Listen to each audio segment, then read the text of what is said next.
Hi skiers, I'm Jeff from skiessentials.com. Welcome to episode 11 of our Top 5 Fridays news videos. Pretty good week, but before we get to that, we have some new arrivals from Scott Sports, and there's some really good deals there too. We're also doing a giveaway on Instagram, just giving away a couple vests. Really easy to enter, like all of our giveaways. So if you're interested in a snazzy new vest, enter the giveaway and check out the prices too on that Scott apparel. Definitely some really good deals in there. I picked up a couple pieces for myself. Really good stuff, and I like the style of it too. It's kind of, especially the vests, kind of feel like they've got a little bit of a throwback vibe to them. Anyways, we're working hard on the ski test. I know I mentioned that last week, but we're getting really close. We're like a month or so away from releasing results from our 2021 ski test / buyer's guide. However you want to think about it, it kind of fills both of those roles. So that's pretty much it for updates. Let's just get straight into the news. Number one topic this week, and I'm guessing you guys are all knowledgeable, well-informed skiers.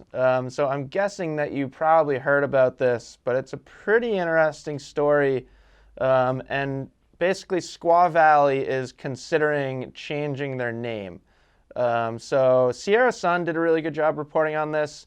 Definitely go over and read the written portion of the written article that we'll link to, because they do a pretty good job of telling the whole story. They also link to an interview with the COO. So there's a lot more information that you can kind of pull on your own and get a more in-depth version of this story. But it's basically in response to kind of the racial unrest that we have going in our country right now. We've talked about it before over the past few weeks. I think a lot of people or a lot of organizations are taking a second look at the branding of their company, how they're marketing themselves, and asking themselves, like, could this potentially be, are we offending anyone with our name? Could there be something better that we are going to, a better name that we could switch to that's not going to offend as many people? And the way that I kind of think about this stuff personally is, if it's not going to hurt anything and if it's going to help a certain group of people, why not? I think I'd be interested to hear your opinions. We have some employees among our staff who have lived in Squaw, and we've kind of been talking about it among our staff. But anyways, here's a quote from the statement that was released from Squaw Valley Alpine Meadows. The quote goes, "We are currently in the process of setting up a plan to review the use of the term squaw as it relates to our business." So they're just in the beginning stages of this process. The valley itself, like the physical valley, was renamed Olympic Valley in 1960 in anticipation of those Olympics. So I don't think it would be tremendously surprising if they changed the name of Squaw to kind of mirror that. I think we could see Squaw Valley becoming Olympic Valley as far as the ski area is concerned. And pretty interesting in that interview that the COO Ron Cohen does.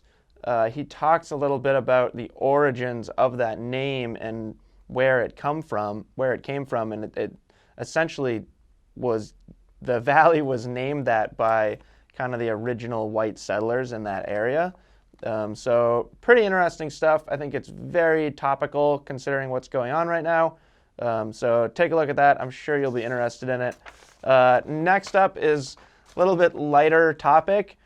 As you know, here at Ski Essentials, we enjoy covering and following alpine ski racing, and often specifically Mikaela Shiffrin, not surprisingly, because she's pretty much the star of the U.S. ski team these days, or World Cup skiing in general.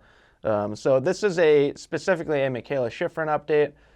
As we've talked about before, she's back on snow at Copper, and the U.S. ski and snowboard team on their website put out a pretty big report or kind of just story on how things are going.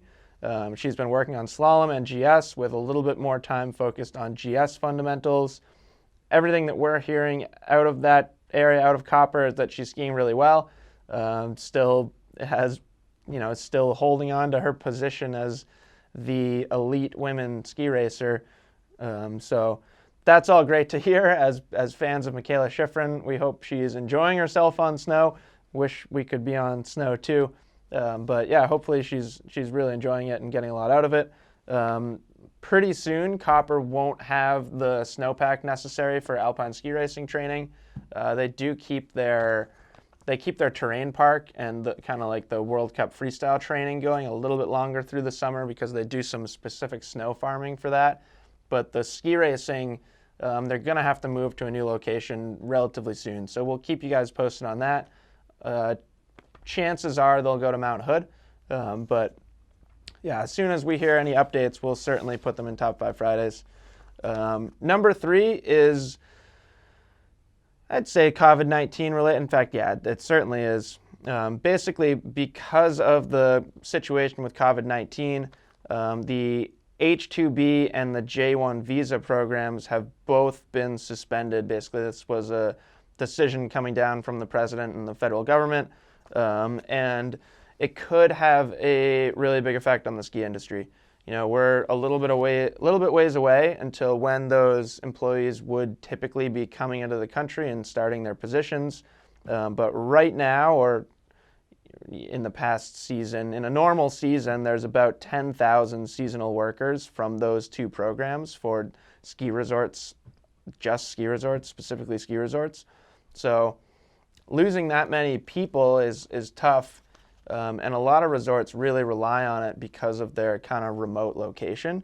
A lot of these smaller mountain towns, they just don't actually have enough people within the geographic region that live there year round to fill the positions that they need. Even Stowe here in Vermont, I think our mountain is a perfectly reasonable example for that. We bring in a lot of seasonal employees from programs like this, and thinking about the surrounding areas here, Stowe, Waterbury, Morrisville, and you could go a little bit further out in that radius, but eventually you get too far that it just wouldn't be worth the commute, and there's realistically just not that many people in our little radius here. So really interesting. This will definitely be another one that we keep following, and we'll keep updating you as we hear more. And then the fourth one, this is really interesting topic. This is more of a story. It's not exactly like current news, but crosscut.com tells this story of the Stevens Pass ski patrollers unionizing following the Vale of Resorts acquisition, which happened in 2018. Really interesting. I'm only going to skim through a few things from this article. If you're interested in this kind of stuff, definitely read through it because it's long and in-depth, and it is a really interesting story. But basically, the patrollers cited things like lack of adequate compensation, a stricter dress code, which seems a little bit superficial, but I understand. Scaled back benefits, which I think is huge. They put out an example that they used to have access to physio trainers and physical therapists as ski patrollers, and they took that away. So I can totally understand. I can totally understand that the compensation and taking benefits away. Very, very understandable. And essentially, it led to a vote. And as of April 2019, so over a year ago now, they are officially unionized. So yeah, really interesting. There's only 9 patrol units, 9 resorts in the world, I believe, have a unionized ski patrol. So yeah, if you're interested in the story, I would encourage you to read through it because it's pretty interesting. And there's some good kind of anecdotal information from patrollers and stuff like that. So that's it for news topics this week. Fairly light week. And then we have a pretty heavy week for edits, which is really exciting. A lot of these are really, really good. Yeah, I'll say 80% of them are really good. And the last one, I'll leave it up to you whether you enjoy it or not. Matt, my colleague who puts the article together, was adamant that I needed to watch the 5th video. So Matt, I watched the 5th video from start to finish. It was entertaining. But first, we have the recap from the 2019 Kimbo Sessions. Kimbo Sessions is awesome. We recently did like a staff profile, and I did mine first, and one of the questions was like, what ski trip could you go on? Or if you could go on any ski trip, what would it be? And I said I want an invitation to Kimbo Sessions. Basically, Kim Boberg invites like all his favorite park skiers and builds a really custom park, and they all just kind of like session it for a couple weeks. And we always get really progressive tricks coming out of it, really unique skiing, really creative skiing, and the whole event just has like a really cool, fun vibe. So check that out. I really enjoy watching it, and I think you will too, even if you're not a park skier or if you don't typically watch that kind of stuff. Second is a short film from Finn Ballou, who is a up-and-coming free skier, was in X Games Big Air this past year. I think he was in the last Olympics. He's definitely one to watch as he moves himself through the ranks. And this short film is appropriately titled "Growing Pains," and it's really good. It's got some really good skiing in it, and then I really enjoyed the end credits, which really give you a sense of this kid's personality. He seems like a really fun guy to be around. I think probably a really, really fun person to ski with. And yeah, I would check it out. You may become a fan of Finn Ballou. Third one, we'll call this Jeff's pick because I sent this to Matt. This is probably my favorite edit of the week for this week. And this is Super Spring Sesh 2020 from Marcus Eder. Marcus Eder has been around for a long time, well-known free skier now. Kind of started more on the park side and then went into big mountain stuff, and kind of typical progression for a freestyle pro skier. But in this edit, him and a bunch of his friends, they're over in Europe, and after the lockdown orders were lifted over there, they went out and basically like built their own features and their own terrain park, which is one of my favorite things to do as a skier. Like for me, there's almost nothing better than going to a cool spot with a pretty big group or a reasonable sized group of good skiers and good friends, and just hand sculpting features and then hiking them and hitting them together and just having fun. I have fond memories of doing that. Some of my best skiing, I think, has been in situations like that. So check it out. I think it'll make you, it's a good like feel good edit. There's some kind of interviews with Marcus and stuff like that. Fourth is a 11-year-old mountain biker absolutely crushing the Leogang World Cup track, which is serious downhill track. Pretty much anything on the World Cup downhill circuit is super challenging. And I've seen a lot of like really young Grom mountain bikers absolutely ripping this season. Like they pop up on Instagram and social media and stuff like that. And I think the future of mountain biking is bright, considering all these young rippers. They make me feel pretty inadequate on a bicycle. But yeah, really, really fun to watch. And then that fifth one is a parrot that skis.